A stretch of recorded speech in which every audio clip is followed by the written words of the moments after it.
السلام علیکم ګرانو کتونکو. نه امریکا ده نه چې دی نو روس دی او نه برطانیه ده. زمونږ په پیښور کوارټ روډ باندې چې کومه واقع شوې ده د مسجد مخې ته د دنیا ناصور اجلاګان ګډ کړي دي. ډېر خلک وایي په دې ښه خوله باندې چې د علما کرامو په سیاست کې څه کار دی او دوی په منبر باندې د سیاست خبرې نه کوي. که نن زمونږ په معاشره کې په علما کرامو کې سیاستدانان نو او په سیاست کې علما کرام نو د اجلاګان به نن د هر جومات په هر میدان کې ګډېدو. دا څنګه معاشره ده چې په دې باندې زمونږ د خیبر پښتونخوا مسلمانانو پولیسواله دي چې هغوی هرې تماشې پسې ګرځي. دا د هغوی څنګه په نظر رانغه؟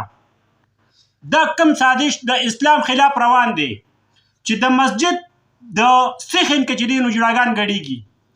ډېره د غم خبره ده، خو چې دا کم خلک ورته ناست دي د دې په زړه کې هم د ایمان څه ذره برابر څه حصه نشته.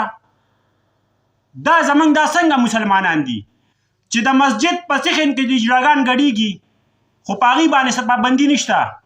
حکم مولا په منبر باندې د سیاست خبره وکړه چې دا علما کرام کامیاب کړي چې تاسو له اسلام ناپیس کړي. نو اسلام ناپیس کول دې ته نه وایي.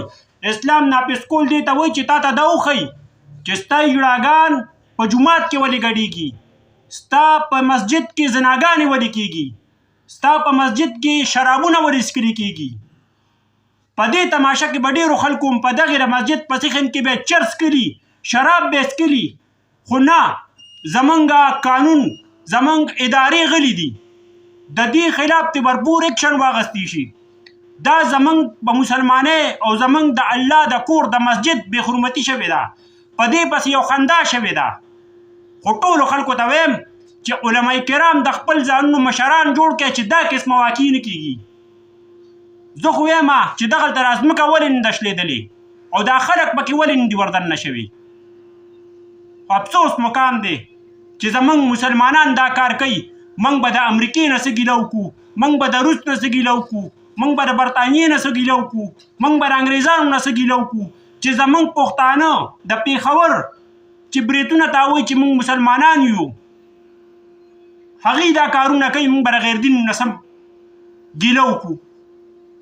چې دا ویډیو تاسو نه څومره کېږي دا شیر کې او هغې ادارو ته ور ورسوئ چې د دې خلاف د دې نه تپوس وشي چې د جومات دا سیخن د دې پلیتو اجلاګانو دپاره دی که دا د عبادت دپاره دی. خو ډېره دردناکه واقعه ده.